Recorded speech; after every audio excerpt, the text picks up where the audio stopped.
Hey guys, happy Workflow Wednesday. I hope everyone is having a beautiful day.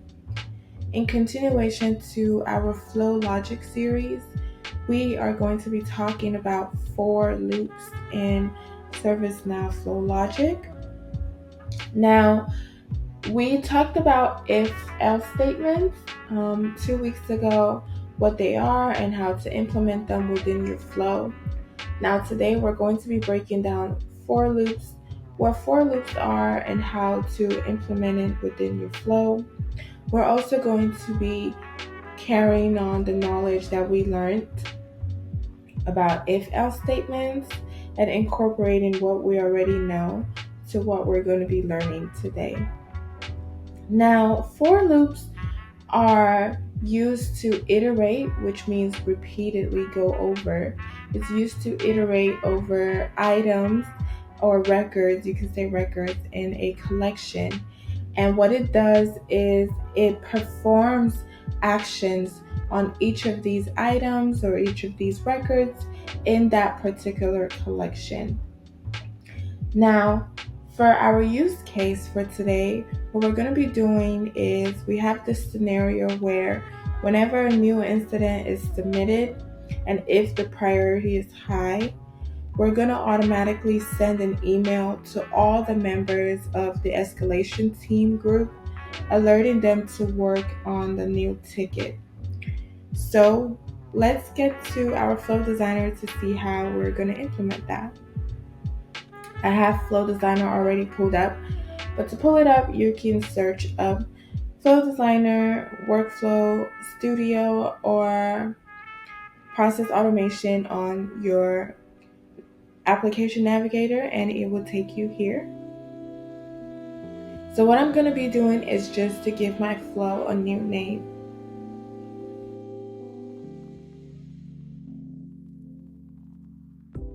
So for our scenario, we said we want this to trigger when a new incident has been submitted.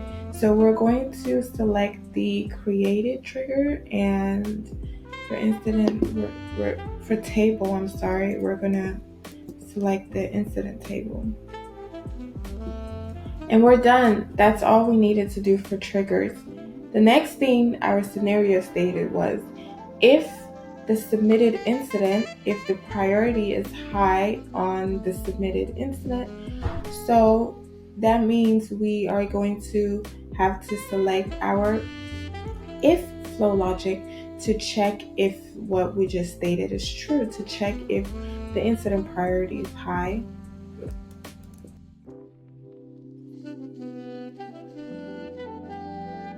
There we have it. So what we're doing is we're checking for incident priorities high.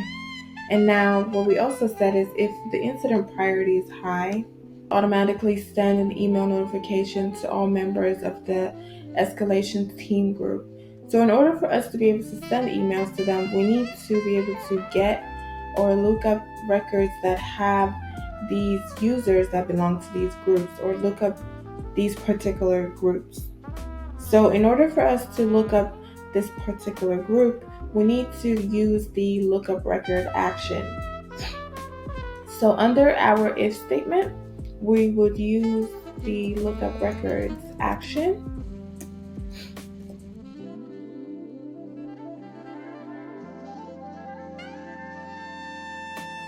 So what this action is doing is we're looking up the particular group escalation team. That's what this action is doing.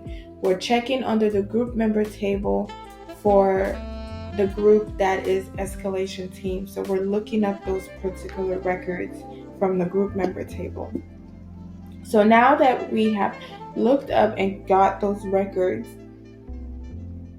we can now introduce our for loop. And what our for loop is going to be doing is, iterating through. So that means going through or repeatedly going through each of these records that we have been able to retrieve. So it's going to be going through the group member records, this one.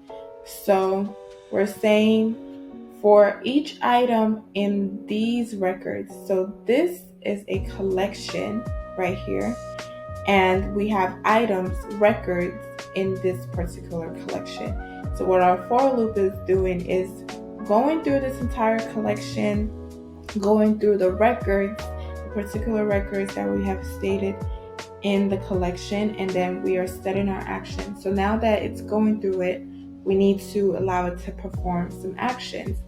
So for our first action, we're going to be updating our incident record to allow it to populate the escalation team group.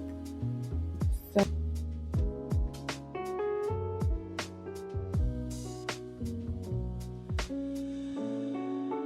last action, which like we stated, is we need to send an email to the users of this particular group to notify them that they need to work on the incident record.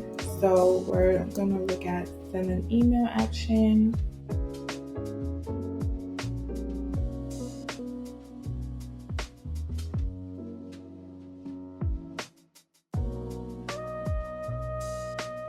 That's it, guys. We are done. Congratulations. We have successfully been able to incorporate if statements that we learned 2 weeks ago, along with for loops that we just learned today.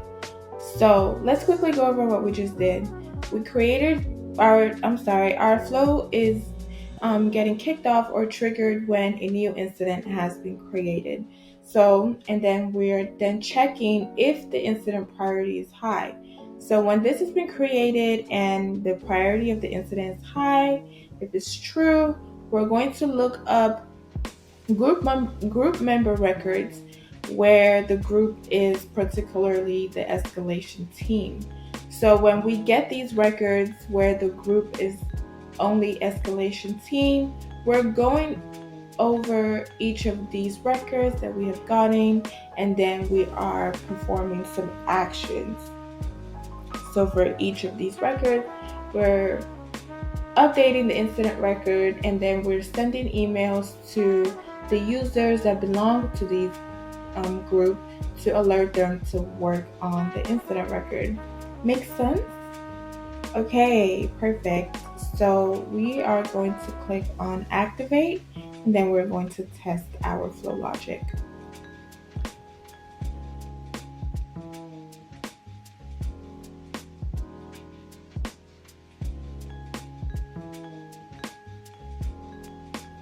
There we go. Our flow is working perfectly. What our flow literally just did is we created a new flow. We set the incident as high, right? So our flow checked the new incident that was created. It checked if the priority is high, which it is.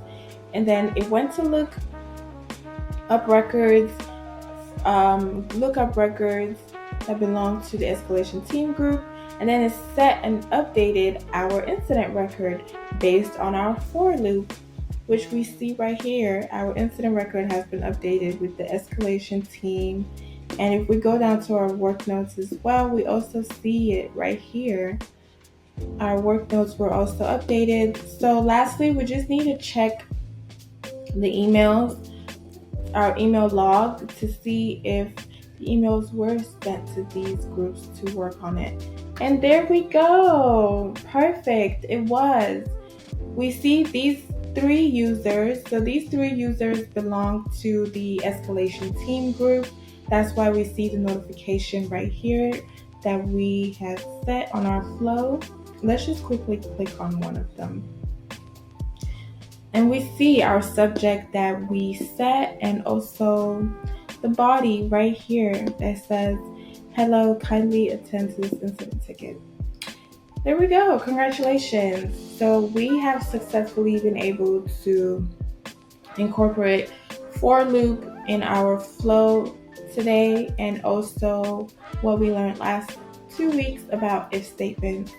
I hope that this video was very clear and understanding, and I will see you in the next video. Goodbye. Have a good day. Thank you.